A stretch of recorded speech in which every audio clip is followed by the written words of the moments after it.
on Drury Lane. Oh, what a beautiful morning. Oh, what a beautiful day. I got a beautiful feeling. Everything's going my way.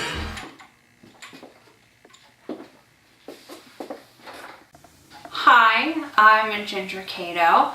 I am a friend and family member in recovery, and I am the director of the Rob Constantine Recovery Community and Outreach Center. We are a program of HFM Prevention Council. We're located in Johnstown. Right now we are in my office. I just want to take the opportunity to talk about our center, what we do, who works here, what we're all about.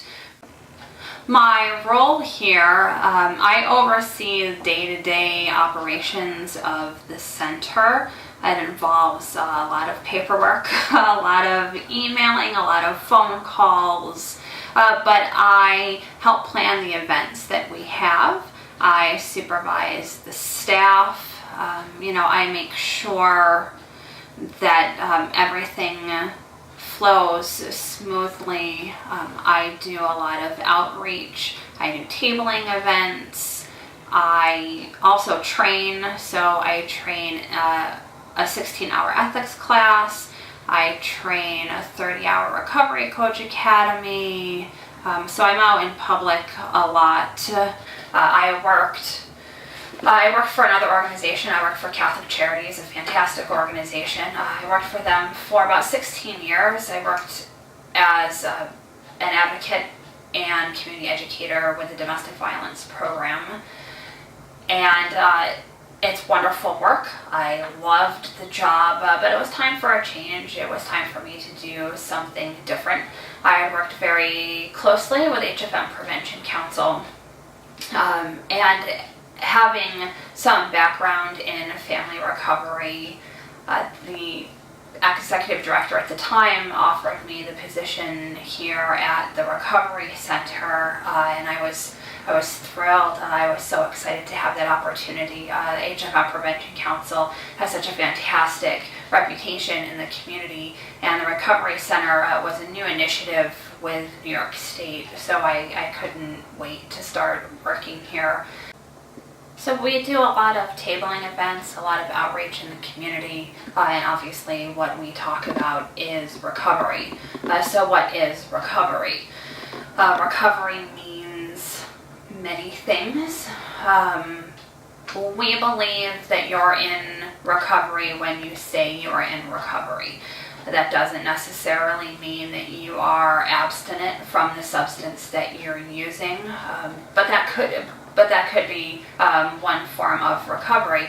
Another form of recovery that we embrace is harm reduction. Some people may no longer be using opioids, but they are still using marijuana. They consider themselves in recovery from their opioid use disorder. We embrace that. We embrace all pathways to recovery. What works for one person may not work for another, and we are not here to judge. We are here to guide people through the process and their own path of recovery, whatever that might mean to them. We're not counselors. We are all peers. The purpose of Recovery Center was to have peer-to-peer services for us, by us. Everyone here is in some form of recovery, and they help others, our members or participants that come through the door, help them walk their path to recovery. People come here because they're looking for different pathways to their recovery. Traditionally, mutual aid meetings were the only form of recovery. AA, Alcoholics Anonymous, NA, Narcotics Anonymous. They are wonderful programs. We embrace them wholeheartedly, but that's not the path for some people. Here at the Recovery Center, we have men's group, we have women's group, we have a family support group, we do yoga, we have a Young in Recovery, we have an all recovery meeting, We do football at the center on Sunday afternoons during regular football season. We have social events. We're having a sober New Year's Eve party. We take trips to the New York State Museum. We go bowling. We go on hikes in the summertime. We are working with people to re-socialize. For so long, their socialization revolved around drug and alcohol use, that many people don't know how to have fun in a sober setting, and we show them that you can have fun and be in recovery. So this is our recovery center. Right here it's our living room area. We do have some smaller meetings here, but this is where our television is, so if people come in on Sundays and watch football, they can watch the football here. We do have a larger space with a larger TV where people also meet. Sometimes we have our men's group here, our women's group here. Sometimes if we're just doing a one-on-one session, we can meet here as well. And behind me and to my side is our recovery wall. We've had the wall since before we had the recovery center, 4 years or so. And we have pictures of people that we work with, members of our center that are in recovery, and quotes about what recovery means to them. We have some staff people on the wall. We have mayors on the wall. We have people that are no longer with us, unfortunately, that are on the wall. People that are in recovery, people that have had a lapse and are no longer in recovery. There's a lot of stigma with addiction and recovery, and one of the reasons we started doing the wall is to break down that stigma, that people can be proud about being in recovery and not have to be ashamed of their past or their present or future. They're very proud about who they are and where they've come from and what they're going to do, and we showcase that.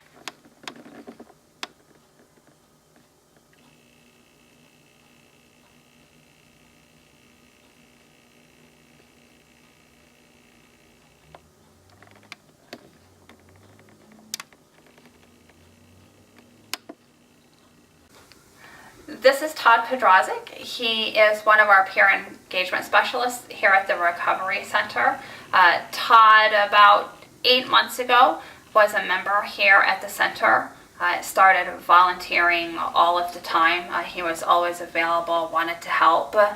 We had the opportunity to hire Todd at the beginning of October. I am so blessed to have Todd as part of our team. I could not have found a better person to hire as a peer engagement specialist. And speaking of Todd, he's here right now. Hi, Todd. Hi, Ginger. Thank you for those nice, kind words. I have a pretty awesome role here at the center as a peer engagement specialist, where I am allowed to work with individuals, not only one-on-one, but in a group setting, to help them develop different skills to maintain long-term sobriety and set goals for themselves, and help them to learn to advocate for themselves and become successful in their recovery. So Todd, tell us what you do here at the Recovery Center. Okay, at the What does your day look like? It's consists of meeting with individuals, either one-on-one or in group settings. I'm also in charge of transportation. I will pick individuals up from a local halfway house and bring them to our meetings, and bring them to different functions. We do different activities here, such as bowling, or we have football on Sunday, and just generally hang out and laugh and have a good time and talk recovery. So Transportation is really important for people that live in our area. Mm-hmm.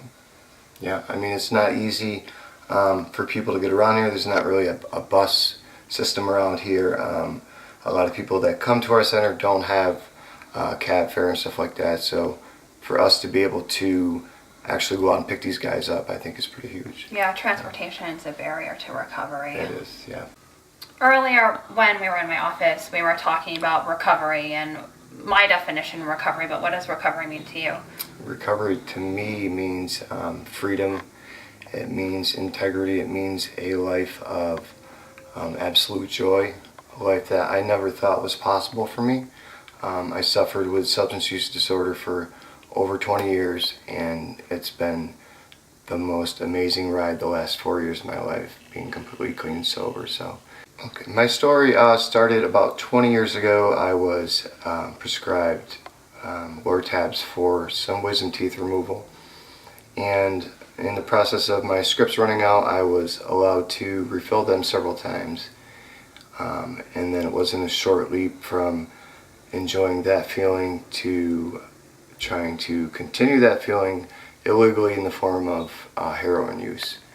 And I began to ingest heroin on a daily basis, and then began to use it IV as well. So for 20 years I struggled with heroin use and other substances, and led to many incarcerations. It led to rehabs. It led to loss of respect from family members and people in the community. So I eventually wound up in prison for a good amount of time, about 44 months. And in that time I spent figuring out what had led me there, and the mistakes that I had made leading up to that point, and decided that I needed to make some serious changes to my life and really just kind of rebuild myself and change everything about the person that I used to be. And so after I did the 44 months, I came home and immediately got connected with the recovery center, and with great people like Ginger and other peers in the community, and started to do a lot of volunteer work here, and was eventually offered a job here. I took recovery coach training, and am continuing to progress in my studies in this field to continue to help out and reach other people. As a friend in recovery, I lost someone very dear to me to opioid overdose. And Erin, that works here, she's one of our peer engagement specialists. Erin and I have been very good friends. We've known each other since high school, and I watched Erin in her active addiction, the effect that it had on her family, and also on me. But I'm very proud that Erin is in recovery now. I'm proud to be her friend. I was always proud to be her friend, but I'm proud that she works with us now as a peer engagement specialist and shares her experience with her addiction and recovery with others. And because we are peers in recovery, the people that come through the door, they are no different than we are. We just may be in different places on our path. So I just want to talk about the stigma surrounding addiction and recovery. I think there's a lot of stigma with addiction because a lot of people, when they're actively addictive, do some things that they wouldn't necessarily do if they weren't using drugs and alcohol. They commit crimes. They steal from family members. There's manipulation. There's lying. And people are ashamed of those behaviors, and a lot of family members are ashamed, so they don't want to talk about it.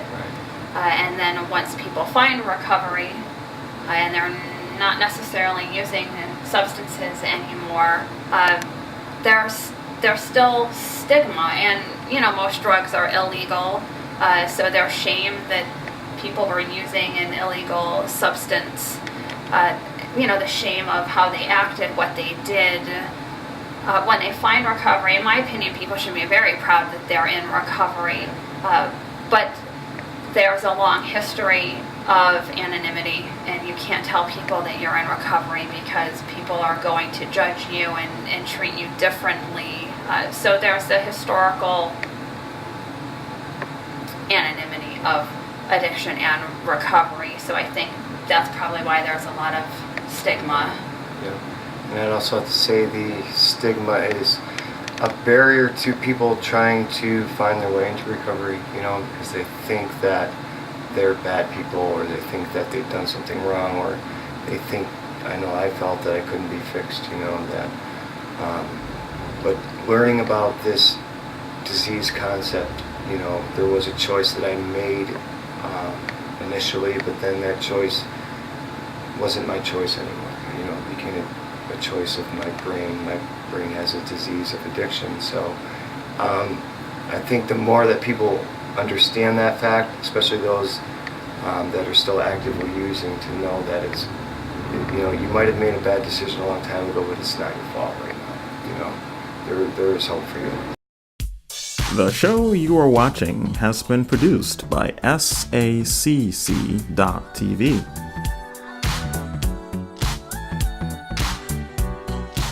SAC TV is a not-for-profit organization that provides educational programming, seeking to enrich communities by producing shows on culture, science, health, the arts, and more. SAC TV is member-driven, which means that we rely on donations, grants, underwriting, and volunteers to deliver quality content. SAC.TV has been in operation continually since 1974 and currently operates a full-time studio in Rotterdam, New York. In recent years, SAC.TV has produced over 500 community-driven programs that are all available to view free to the public on www.sac.tv, on demand 24 hours a day. SAC.tv also airs shows on local television, channels such as WNYT, My4 Albany, with programs like Do You Know the Muffin Man, Caught in the Crossfire, Scene TV, Tune Into Wellness Today, and The Janice Thompson Show. Check your local programming schedule or www.sac.tv for times and dates. In SAC.tv's mission to connect and inform communities and individuals, every week we're producing new shows. To be able to provide this service, we are in need of your help. There's a lot of ways you can help SAC.tv and in turn help your community. Visit www.sac.tv. There you can click on Donate and select the contribution level of your choice. You can also help SAC.tv by sponsoring an ongoing program, volunteering behind the scenes, or even producing your own show. And as always, if you enjoy what you've seen, visit us on YouTube and Facebook.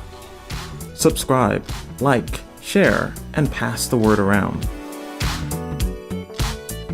For more information and to see the latest shows, visit www.sac.tv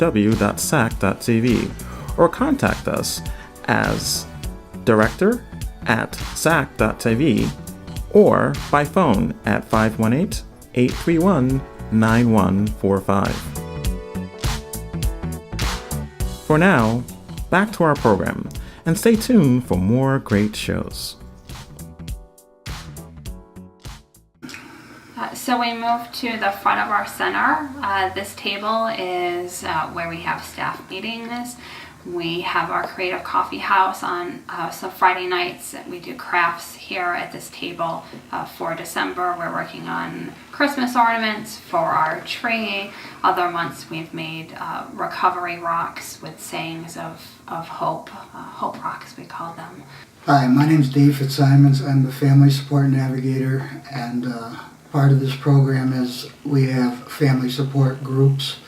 We understand that this is a family disease which affects all members, nuclear and extended as well. So what we try to do is make this a family situation where we share what we all experience. As people walk into our recovery center, we have other quotes about encouragement. Yeah, recovery is a lot about slogans. The first one is start each day with a grateful heart. And the second one is enjoy the little things. Life is difficult at times. Being in recovery is 24/7. It's a full-time job, and it's really an inside job with outside help, because the disease is a lonely disease, and it's a thinking disease, and with the 60 to 80,000 thoughts per day, I'm not sure how many I actually have control over, but people in recovery understand people in recovery because they understand it's a disease. People from the outside might not view it as a disease, but we do. We understand it, and it's a physiological problem.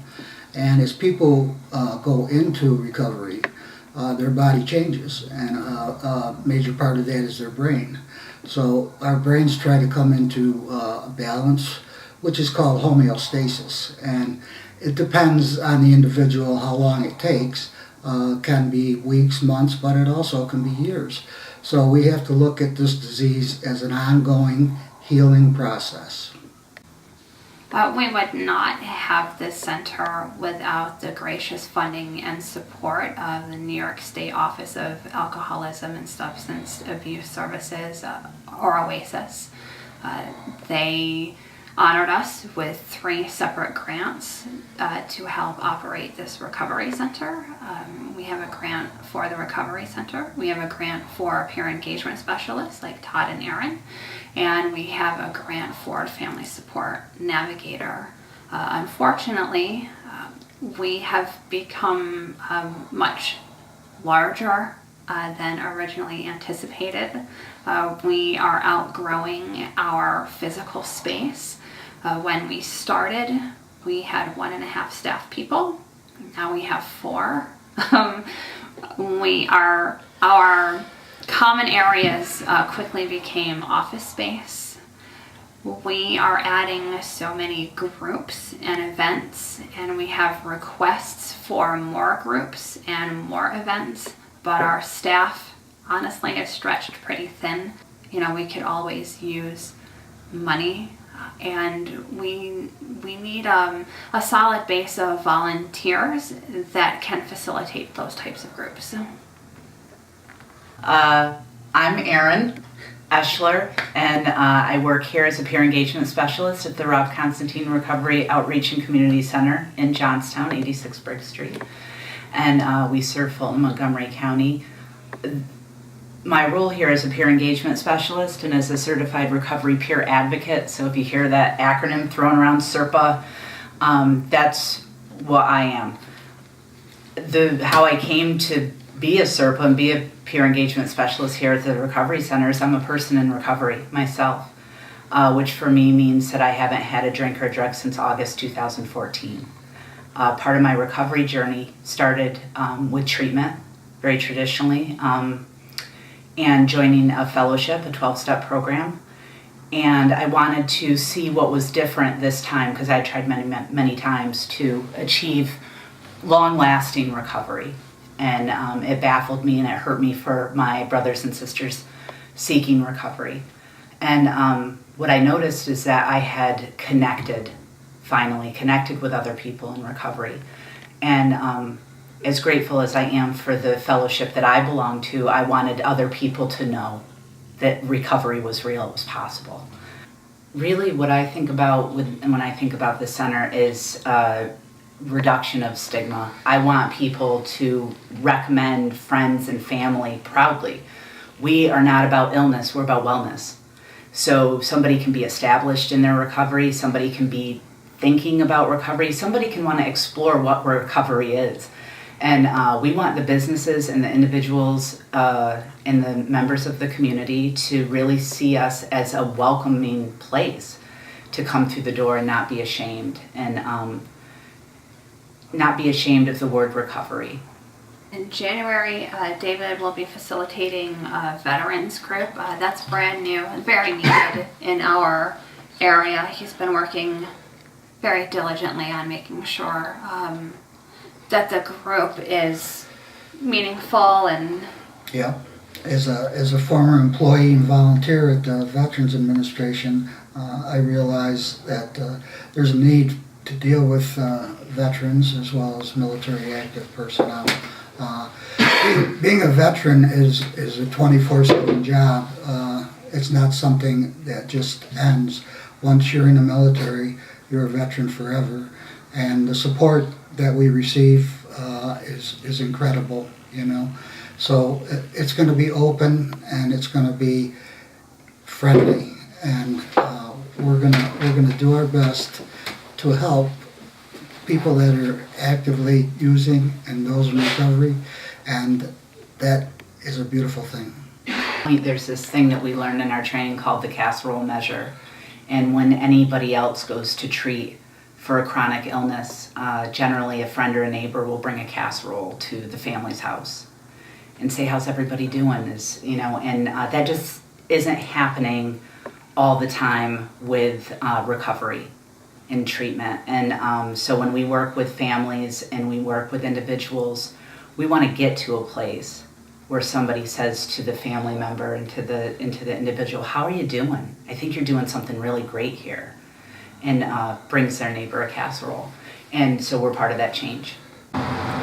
Thank you for stopping by, and come by and get a bracelet and show your neighbors that you know recovery is real, that you believe in recovery. And get that calendar Ginger was talking about. And thank you for taking the time to listen to our stories and what we do here at the Rob Constantine Recovery Community and Outreach Center. We hope you enjoyed your visit here, and hope to see you guys soon. Thank you very much, and I need to let everybody know that it's a blessing to be working here with my peers. Thank you. Thanks. Well, welcome back. I'm still trying to bake the muffins. But finally, I think we're finished. I hope you enjoyed our show today.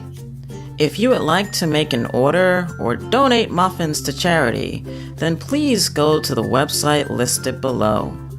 With every muffin order, we donate muffins to the charity of your choice. I call it giving your dough to charity. I also encourage you to donate directly to the featured charity today by going directly to our website and getting their information. Thank you very much for watching, and keep on dancing through life by giving to others through love. Let me finish baking these muffins, and see you next time.